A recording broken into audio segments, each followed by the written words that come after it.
reactions to Narendra Modi's speech, debut speech at the United Nations General Assembly. Mark Brunner, director of the India Caucus, the Senate India Caucus in Washington, is with us. Samir Saran of the Observer Research Group with us, and Sadanand Dhume, foreign policy analyst from Washington, joining us. Appreciate them with us. Jayant Sinha, member of parliament of the BJP, will join us shortly. But Mark, let me get your first reactions to it. You've been saying that a lot of what this visit is about is not just what happened at the UNGA today, but also what's going to happen in Washington, particularly when he meets the business community. Do you believe that Narendra Modi has set the stage, in a sense, for his meetings by being statesmanlike in this speech? You know, he didn't get into a battle with Pakistan. There was no, what we call in India, tu me, a kind of fisticuff with Pakistan over Kashmir. Do you think that was a good thing, that Modi needs to raise the level of the debate when he comes to America? Well, I think you're right. Clearly, the Prime Minister has two audiences. One is the domestic, and then it's also the global audience. Here in the U.S., I think the business-to-business relationship is going to be key. And again, the question in many CEOs' minds is India open for business, or is it business as usual? And so what they're going to want to hear is, what are going to be the Prime Minister's policies on things like retroactive tax, on domestic content rules, and then also on protection of our intellectual property. And I think they're going to want to see a real commitment that India is willing to be a partner. And again, I would say he's having meetings with the absolute top tier CEOs, Caterpillar, Boeing, Goldman Sachs. I mean, these are the big guys in America. So having these meetings directly with the CEOs, I think, is going to be very productive for both sides. Mark's first reaction is, of course, that Modi has two constituencies. One is the global constituency, one is the domestic constituency. Samir Saran, who do you think Modi addressed today in that speech? Was it primarily a global constituency? Was this Narendra Modi trying to show himself as a statesman, not getting caught, as we've been discussing, in any tug of war with Pakistan? Yes, he spoke about Pakistan using state policy as terror, about the distinction that countries seemingly erroneously draw between the good terrorist and the bad terrorist, and did give firm signals to Pakistan, but lifted the speech well beyond Islamabad. He was statesmanly. He was maybe a little dismissive of the Nawaz Sharif's speech. He handled the issue very well, very softly, but with firmness. But like you mentioned, Rajdeep, he traversed the world geography, Latin America, Africa, the near Middle East, Nepal, the Asian waters, oceans. He covered themes: climate change, he covered cyberspace, he covered outer space, food security, development issues, which are of vital importance to Indian economy and Indian political story as well. So all in all, I think he responded to both audiences. He took Indian issues to a global arena, and he framed global issues so that they respond to Indian needs. But what was there anything distinct about this speech? You know, Manmohan Singh has spoken about terror. Manmohan Singh has spoken about recasting the United Nations, something that Narendra Modi spoke of in his speech today. What was different? Was there anything distinctive? Amongst, many of us would like to see something distinctive when Narendra Modi speaks, Sadanand. Was there enough of distinctiveness in this speech that marks him out as someone who is going to create a foreign policy paradigm very different to his predecessors? I think some distinctiveness you get simply from the fact that this is Narendra Modi, that this is a powerful, popularly elected, deeply popular politician addressing it. So that in itself gives it something. My own sense is that the emphasis on terrorism was stronger. I thought the fact that he is very clear that the world has to work on this together in the context of the rise of ISIS in Iraq and Syria, I thought that the focus, if I had to pick one issue, was terrorism, and I think that he did that with greater force than his predecessors. There will be those who say that maybe Modi is at his best when he's extempore. I mean, there was a bit of this speech at times, and I think Sadanand referred to it when we were on Aaj Tak a short while ago, that there was an element of the bureaucrat which had crept in, which is very unusual to Modi. I mean, he seemed to be in portions reading out more than being extempore when he's at his best. And I can explain that. When he was dealing with certain matters where India is trying to use the multilateral platforms to its advantage, be it cyber, be it the whole debate on climate change and the UNFCCC, be it on other matters where the UN is involved, he will go by the official line because we have built up a certain position. I do not think he is going to create a disruption on those particular processes. But he was far more, you're right, he was far more extempore and flamboyant on certain other matters when he was speaking about Yeah, it. isn't it? It's more than that. It's the structure of the speech, right? It was a grab bag. It was like there was a checklist. Everything that the MEA wants is in that speech. It wasn't that, okay, I'm going to focus on 4 important things and then leave the others for another occasion. So how much are you giving him on 10 as a result? I'm giving him 6. You're giving him 6 because you would have liked a little bit more of the Narendra Modi to come out in the He speech. is a gifted speaker. And you would have liked to see a bit of that, more of the gifted speaker rather than someone Exactly. leading from a prepared text. Samir, how much are you giving him? You know, I believe that he has to protect Indian interest. He had to be statesmanly-like in dealing with Pakistan. He has done both of them well. I give him 8 on 10. You give him 8 on 10, 6 on 10. I'm giving him a 7 on 10. I would have also liked to see a little bit more of the real Narendra Modi emerge. Jayant Sinha, BJP MP, who presumably will have to give him 10 on 10, that joins us. But, you know, what was distinctive about the Modi speech? What for you stood out Modi today at the United Nations? Well, I think, Rajdeep, what we have to understand is we are here in New York, sitting here. This is the global stage. And I think what the Prime Minister did today was really elevate himself on that global stage and project himself not just as somebody leading a country, but a very serious, important global leader as well, as a true global statesman.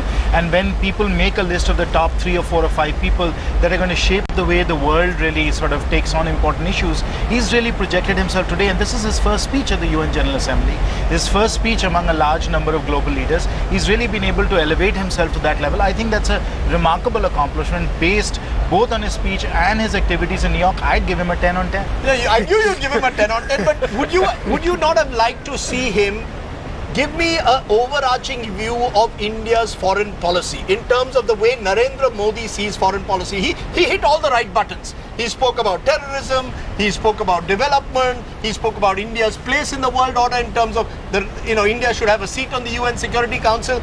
But a lot of this has been said by previous prime ministers. I was hoping that there would be something that would be the Narendra Modi stamp. Did you see what is the stamp of Narendra Modi on foreign policy?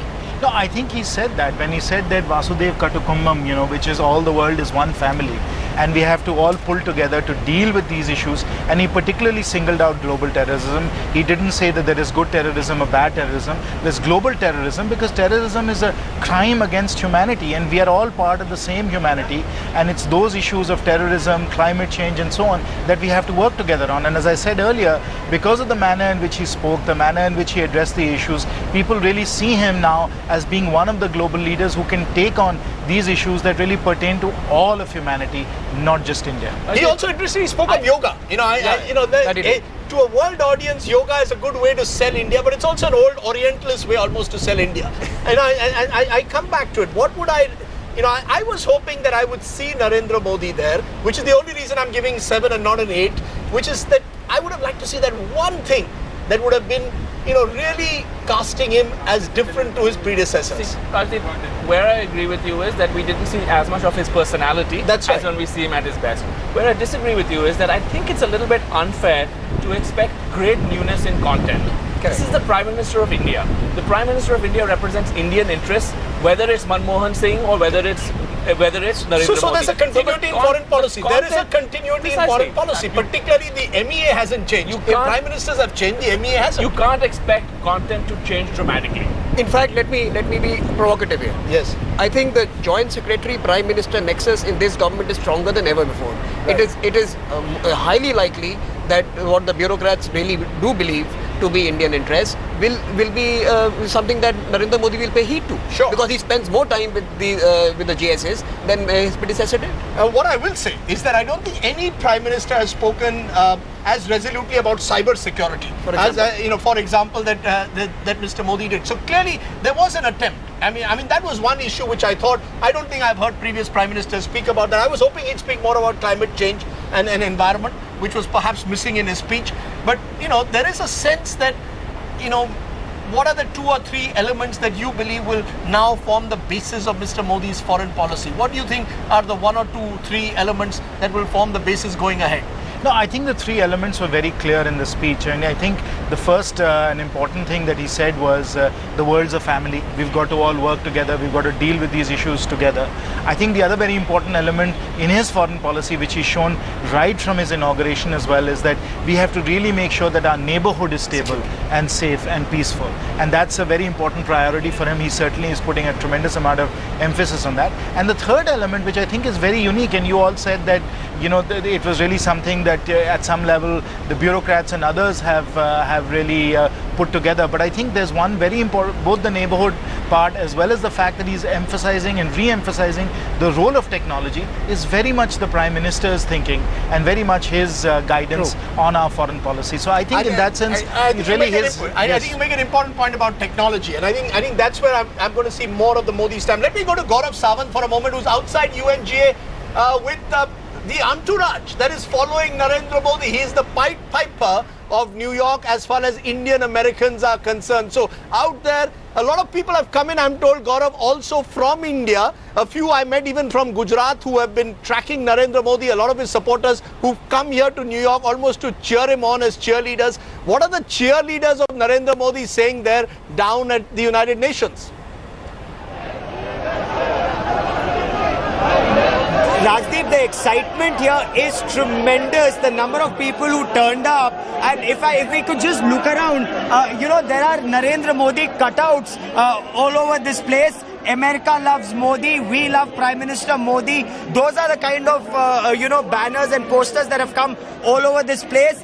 There are people dressed as Swami Dayanand. There are people who are dressed as Narendra Modi, wearing Narendra Modi masks. And let's talk to them. They've actually been singing patriotic songs. आप लोग सुबह से यहाँ पर गाना गा रहे, भजन गा रहे. कौन-कौन से गाने आप नरेंद्र मोदी जी को सुनाना चाहते थे? सारे जहां से अच्छा हिंदुस्तान हमारा, ऐ मेरे प्यारे वतन, ऐ मेरे प्यारे वतन, ऐ मेरे उजले चमन, तुझे पे दिल कुर्बान, तू ही मेरी आरज़ू, तू ही मेरी आबरू, तू ही मेरी जान, ऐ मेरे देश की धरती सोना उगले उगले हीरे मोती, ओ मेरे देश की धरती, ओ मेरे देश की धरती. Rajdeep, as you were pointing out, it's a hot day today, quite unlike a New York afternoon. But these people are braving this heat and they're enjoying themselves. It's a party. They wanted to catch a glimpse of Prime Minister Narendra Modi. They could not. But now they say, we'll all go to the Madison Square Garden and listen to him tomorrow, and go to that Central Park this evening and try and listen to Narendra Modi. So the excitement here is tremendous. They say that he's emerging as a leader on a global stage. They're also very happy that he didn't talk about Pakistan, responding to Nawaz Sharif in the manner in which Nawaz Sharif perhaps expected. Right, Gaurav Sawant out there. Indians, of course, as I said, for Indian Americans, he's become a bit of a Pied Piper. So it doesn't even matter what Narendra Modi says in the UN, they would have still been there cheering him on. Let's just settle the Pakistan question. I know you've been telling me earlier today that the Indian media is more obsessed with Pakistan than even the Prime Minister. But do you believe that Mr. Modi did enough to send out the firm signal to Nawaz Sharif that Kashmir is a bilateral issue? The United Nations is not the forum where this issue is going to be settled. His message to Nawaz Sharif was, grow up. Your coming and raving and ranting at the UN General Assembly is not going to help the bilaterals. Come and talk to me, create the right atmosphere, and let's find a solution to the problem. I think he was an adult admonishing a child who had been raving and ranting, and I think that was a nice posture in his speech vis-a-vis Pakistan. Was that one of the strengths of Modi? That, in a sense, maybe his core constituency, those people with whom Gaurav was, would have expected him to be much more belligerent. But Modi, to his great credit, refrained from making Pakistan the center of his speech. He spoke for more than 20-25 minutes. I think the references to Pakistan would be about 3 or 4 minutes at best. So this is where I'll agree with Jayant and say that on that particular section, he gets a 10 out of 10. Because he took the high road, he framed his speech in terms of taking larger global issues. Then he did come down to Pakistan very briefly, mentioned terrorism, and basically took the high road there again and said, we wanted to help you with your floods. And so he was smart, he was diplomatic, He noted Nawaz Sharif, but he didn't dwell upon it. So that was very well handled, I thought. You know, is that going to be something that will be his calling card, you think, Jayant Sinha, that Narendra Modi is not going to make Pakistan the sole basis of his foreign policy? He's spoken to the Chinese president, he's visited Japan, he's now in the United States. He isn't going to make Nawaz Sharif and Pakistan the basis of deciding whether he's a successful prime minister or not. And is that the way forward, in a way? No, I think that is exactly right, Rajdeep. The reality is, again, as I was saying earlier, that the Prime Minister has really elevated himself on the global stage. He's a global statesman. There's a range of issues that he's got to work on. Obviously, Pakistan is important, but the rest of the neighborhood is also important. We have challenges in Nepal, we have challenges in Bangladesh. All of those also have to be taken into account. And the issue in Pakistan, as you know, is that they would always like to descend into that same level and drag us and trap us into a set of discussions that are ultimately quite futile and quite sterile. So we don't necessarily have to play the game, and by doing what he has done today, by admonishing them and by saying to them that this is a bilateral matter that has to be dealt at a bilateral level and framing it within the overall picture of global terrorism, I think he's dealt with it exactly the right way. But wait, at some stage you're going to have to restart that dialogue. You know, the worry with Modi as far as Pakistan is concerned, that he comes to power, invites Nawaz Sharif for his swearing in, there's sari and shawl diplomacy that takes place, and then suddenly he decides to call up even foreign secretary talks because the Pakistan High Commissioner meets the Hurriyat. So somewhere will Mr. Modi have to develop a greater consistency in the way he deals with Pakistan. Can I jump in on that? Yes. Because I don't think it's inconsistent. I think what he's saying is very simple. He's saying, I want to talk to you, I want peace, I want better relations, but you also have a responsibility to create the right environment for those better relations. I don't think it's contradictory. I think it's quite consistent. You think it's quite consistent? Absolutely. You don't see a contradiction in the way he's dealt with Pakistan? What was it that he did in Delhi? Yes. Your foreign office informed the High Commissioner that that action of talking to the Hurriyat could jeopardize the talk. Pakistan had a call to make. Pakistan decided that they would rather continue with the legacy arrangement and have that conversation than engage with India. Again, what has he said today? He has said that I want the conducive environment. He has not put conditions, specific conditions there. He said, I want a conducive environment, I want to create peace, I want to do it bilaterally, and I want this dialogue to continue. Now, the reality is that Pakistan, first of all, needs to resolve itself right now. And I don't think that we should be really focusing on that particular matter so obsessively, because Pakistan is not ready for those kind of conversations at this stage. You know, in a sense, many will believe that the real meat of this visit will start now. He's finished the United Nations. You know, this is something which was almost ritualistic. You go to the United Nations, you sort of give a larger worldview. Now comes the real meat of the visit, meeting businessmen, meeting with Obama. Yes, there's the celebrity note of Madison Square Gardens tomorrow. But do you get a sense that India's business is business? That India's foreign policy will be increasingly driven by geoeconomics, will be driven by issues like cybersecurity, possibly environment and climate change. And it's the old world which will see us driven purely by Pakistan and how we deal with Pakistan.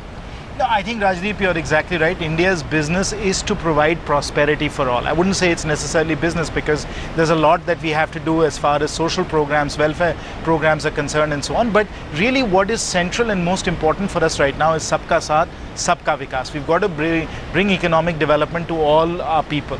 Now, in support of that, obviously we need a peaceful environment. We need to do what we need to do on the global stage. Certainly we need to meet with President Obama, establish the American relationship once again on sound footing. But the most important thing is going to have to be to ensure that we secure the cooperation and full support of global businesses, which is really, I think, the centerpiece of this trip. And it's really the G2B part, the government to business part, that I think is going to be the most important and I think the most productive aspect of this trip. Is that what we are all aligned on? That increasingly foreign policy is going to be G2B, not just G2G? He has said that a few times, that economics will be the driver of foreign policy. He has also, I think, basically in the last 6 months been this very high profile Indian salesperson trying to sell brand India. Indian CEO, almost like Indian a CEO. And the difference is, and you could say that Manmohan Singh did this too, the difference is that here is an Indian CEO with the political mandate to sell brand India, with the political mandate to create the changes needed for achieving the environment that Jayant was talking about here. I think Yes, that's sir. true in general, but I think it's even more true in the United States. Because you see, in a place like Japan, the state still plays a greater role in economic relations. Correct. So there is a G2G element in Indian economic diplomacy. Over here, it's disproportionately the private sector. It's the CEOs who Modi will be meeting with. And so, in the United States in particular, the centerpiece of this, as Jayant said, is reaching out to the business community, informing them that the old days are over, India is back in business, open to business again, rolling out the red carpet, slashing red tape. Please come and invest. Rajiv, there's one very important aspect to this which goes back to the way Gujarat's economic progress happened, which is that the Prime Minister is saying, trust me, which is what he did in Gujarat. In Gujarat, you could go to him and say, this is the kind of industry I want to put in. These are the kinds of policies that we think will be supportive of business, will be supportive of economic development.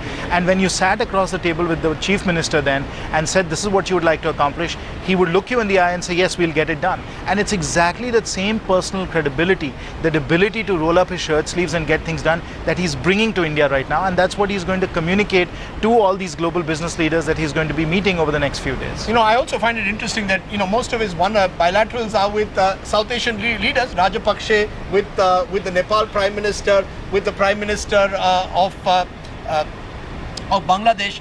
He is trying to somewhere also emerge as a sort of leader of South Asia. I get the sense from the time when he sort of brought South Asian leaders to his swearing in that that's also part of his foreign policy vision. I don't think he articulated it in his UN General Assembly speech, but it appears to me that Narendra Modi likes to see himself as emerging as a possible leader of South Asia. Is that something you believe also is part of the Modi foreign policy paradigm? I said very much that is part of one of his important priorities for foreign policy. I think it makes all the sense in the world for us to do that, both in terms of defense as well as in terms of economic growth.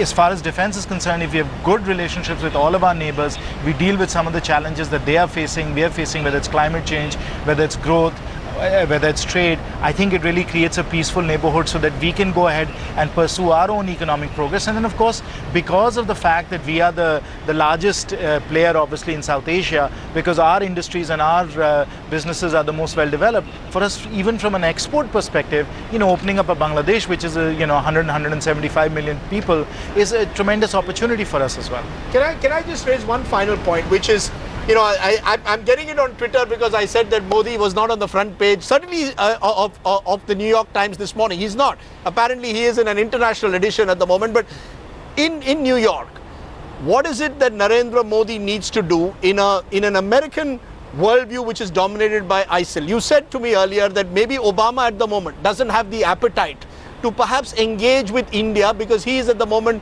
worried about what's happening in Syria and Iraq.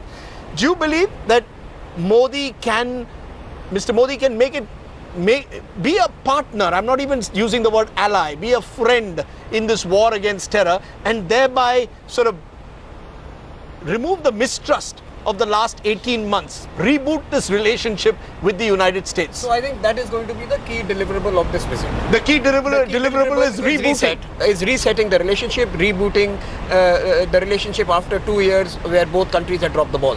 Right. Now, the key deliverable from America is not going to come from White House, it is going to come from the American businesses. And that is why the Monday meetings are extremely crucial. Finally, I think, like I mentioned earlier, Rajdeep, India is now operating at distant shores, at the very least in trying to get its people back when they are stranded in these volatile regions. And I think this new complexity in West Asia and Middle East offers us a possible avenue of cooperation where we can actually work together in trying to respond to our individual vulnerabilities. Do you believe that will happen? I mean, as a result of this UNJ, was Modi hinting on that? I don't know if it will happen, but I actually think it is completely in India's interest for terrorism to be seen as a global, indivisible threat. Correct.